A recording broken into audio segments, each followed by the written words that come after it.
ఎప్పుడు egg chicken fried rice అయినా ఇలా ఒకసారి బాయిల్ ఎగ్తో ఫ్రైడ్ రైస్ ట్రై చేయండి ఫ్రెండ్స్. చాలా అంటే చాలా బాగుంటుంది. ఎంత బాగుంటుందో. Welcome to Anu foods. నేను మీ అనుష. నా ఛానల్ని ఫస్ట్ టైం చూసినట్లయితే ప్లీజ్ సబ్స్క్రైబ్ గైస్. ముందుగా ఒక గిన్నె తీసుకొని అందులో కొంచెం ఉప్పు, కొంచెం కారం, ధనియాల పొడి, మిరియాల పొడి వేసేసుకొని ఒక 3 ఎగ్స్ని ఇలా కొట్టి మంచిగా కలుపుకొని తర్వాత ఒక గిన్నెకి చుట్టూ ఆయిల్ రాసి అందులో ఈ మిశ్రమాన్ని వేసి ఆ వేడిలో ఉడకబెట్టాలన్నమాట.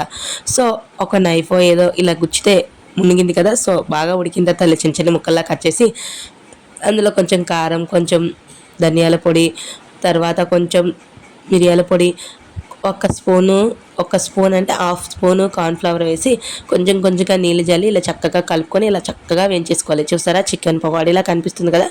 సో తర్వాత వచ్చేసి ఆయిల్ వేసేసుకొని అందులో చిన్నగా తురుముకున్న వెల్లుల్లి రెబ్బలు, తర్వాత పచ్చిమిరపకాయలు, తర్వాత మీరు వేయాలనుకున్న వెజిటేబుల్స్ కూడా వేసేసుకొని పక్కన పెట్టేసుకున్న ఆ ఎగ్ను కూడా వేసేసుకొని చక్కగా కలుపుకొని తర్వాత సేమ్ రైస్ వేసేసుకొని అందులో కొంచెం మిరియాల పొడి, కారం, తర్వాత సోయా సాస్, వెనిగర్ వేసుకుంటే ఇంకా బాగుంటుంది.